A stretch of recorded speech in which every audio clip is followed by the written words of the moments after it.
Let's talk about celebrating life.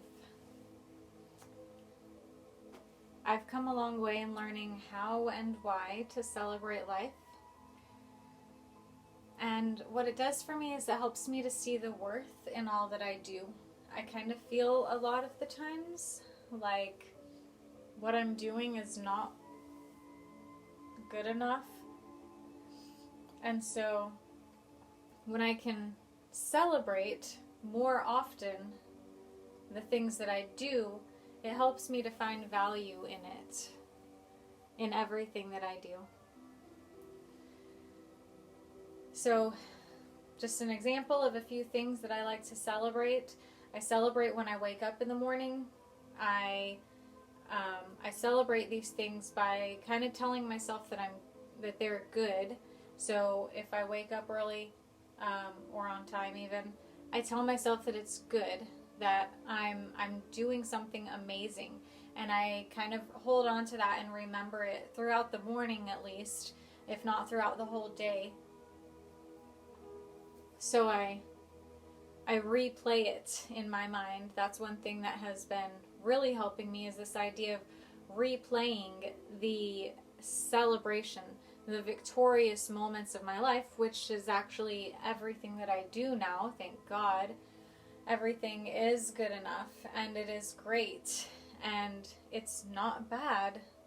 And changing that philosophy in my mind, redefining that idea of what is good and bad, and understanding that everything that I do is actually good, has really helped me in my life to be able to feel better about myself, to love and accept myself, and to be more authentic, to be who I am, who I want to be, who I choose to be, and embrace my inner powers that are always in me.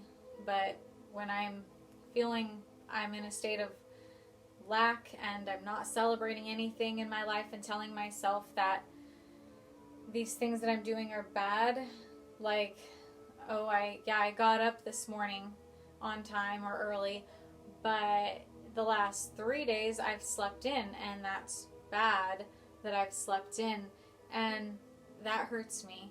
And instead, I can see that sleeping in is actually good for me. It helps me to get sleep, right? Sleep is important, so it's good to sleep in. So, celebrating waking up early and celebrating staying in bed, going to bed late. Like, no matter when I go to sleep and wake up, it's good. I'm not going to beat myself up over not waking up every morning at 5 or 6 a.m. Like, yeah, I want to, but I don't want it bad enough to not love myself until I can get there. I can still love and accept myself regardless of not actually being at that point in my life yet. There we go. So another thing is the idea of cleaning the dishes, since I have a house and a bunch of kids, and I think everyone does dishes. I mean, I don't know. In my world, everyone does dishes, and I have to do them most of the time because I'm the mom, and I guess I'm the one who cares the most about the dishes being done. I don't know why I end up doing them most of the time, but when I do the dishes, of course I celebrate it. It's good. But what I do, one way that I like to celebrate it even more than just, good job, Amanda, is to stop, to slow down after I'm done doing the dishes, or even when I'm doing the dishes, to slow down, turn around, sit down, and look at my sink that's now empty, that used to, always pretty much has dishes in it, and now it's empty. Look at my counters that are usually a mess, and just stop for a moment and look at it and enjoy it, and again, replay it. So I put myself in that moment of gratitude, of celebrating my life, the things that I've done. So I do it, And I get into this flow state when I do it and listen to my intuition as to whether I should or should not be doing it. But after I get my task done, I turn around and I look at it and I'm like, wow, I did a really good job. Like, I know I just did the dishes, but like, I did the dishes. Just redefining that idea of how I feel about doing my chores. Nobody in the house wants to do the dishes, but I can do them now, and I can be thankful for myself for doing them, or even thankful for other people, celebrating other people's lives as well. And so I take a moment to look at the dishes and the counters and the sink and see how beautiful it is, and then I kind of replay that throughout the day too.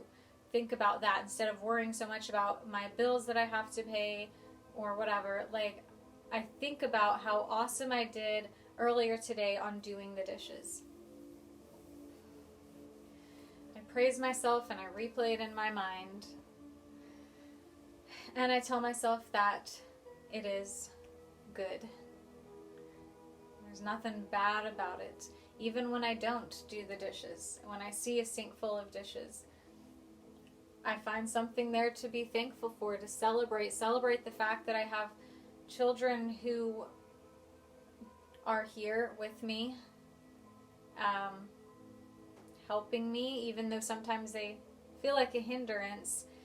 They are helping me, and I've got to just keep that memory with me, keep that feeling with me that my kids are amazing and they're doing great things for me in my life. Even though they destroy the house, it's okay, because I don't need a clean house all the time. I used to be a total clean freak, and like I would get pretty crazy over the house being a mess. And now I've learned to let go of that, and even beyond that, I've learned to celebrate the dirty house, because in 10, 15 years, maybe my kids won't be here. Who's going to be dirtying up the house then?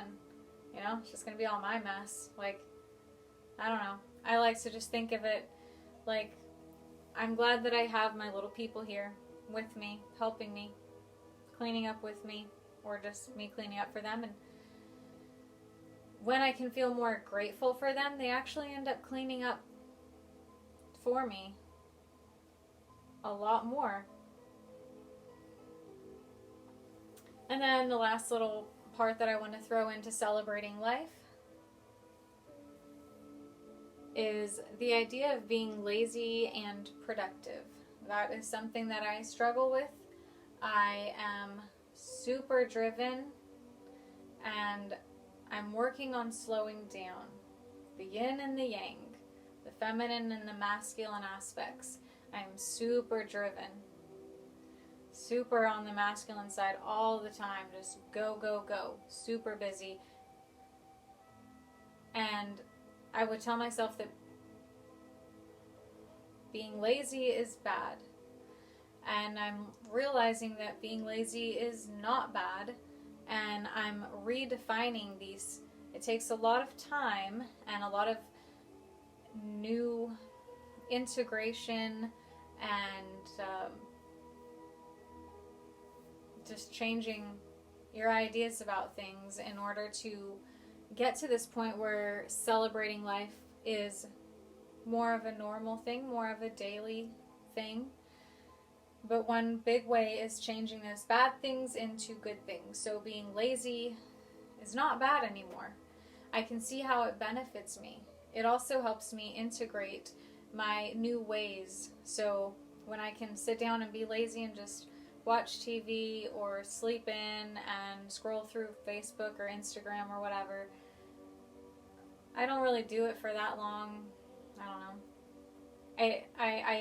I find the ways that I can tell myself that it's good, and I don't worry so much about the ways that I think that it's bad.